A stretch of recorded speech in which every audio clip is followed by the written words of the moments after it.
மகனே, நீ நேர்மையானவன், நெறி தவறாதவன். இதுவரை உன் குடும்பத்துக்காக எந்த ஒரு பாதிப்புகளையும் சுமந்து கல்யாணத்துக்கு சம்மந்தமாக ஒரு முடிவெடுக்க முடியாமல் தவிச்சிட்ட. ஆனால் இப்போ உன் கல்யாணத்தை பற்றி நான் பேசணும். கண்ண மூடி உட்கார் பார்ப்போம்.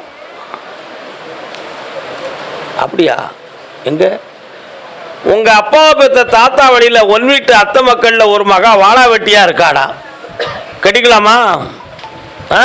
கால் வந்துட்டுவான்.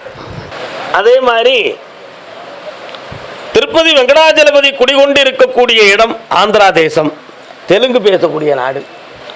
தெலுங்கு பேசக்கூடிய நாட்டை சார்ந்த ஒரு பெண்மணியும் எனக்கு வரன் வேணும் என்று தேடிக்கிட்டு இருக்கான். இந்த ரெண்டுல ஒன்று உனக்கு நான் கல்யாணம் முடிச்சு வச்சு வெற்றியாக்கி தரேன். இன்னும் ஒரு கேள்வி கேட்டுக்கா.